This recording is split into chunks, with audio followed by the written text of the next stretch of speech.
Orang tua kita dulu itu pakai lontara. Lontara itu sebenarnya ilmu hikmah. Ilmu hikmah itu diambil dari ulama ahli hikmah. Ahli hikmah itu adalah ulama sufi. Ulama sufi itu adalah waliullah. Sebenarnya penentuan waktu itu dari ulama-ulama kita. Cuma banyak orang yang tidak pahami dan salah paham. Karena dia menganggap ini baik, ke yang lainnya jelek. Itu yang jadi masalah. Karena dalam agama, dalam tasawuf ada istilahnya mustahab yang paling baik. Waktu Allah sudah atur, Pak Bu. Allah sudah atur.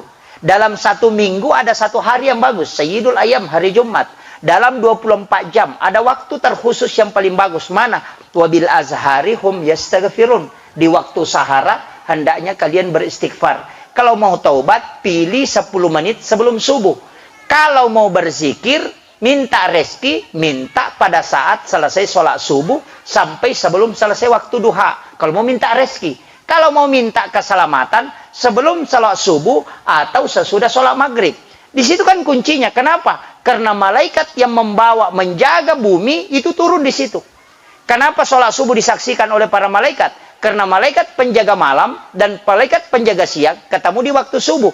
Ketemulah dua sip malaikat. Dua kelompok, bukan dua malaikat. Dua sip. Kenapa sedekah subuh itu mustajabah ketika digunakan berdoa? Karena didoakan dua kelompok malaikat. Kan kuncinya di situ.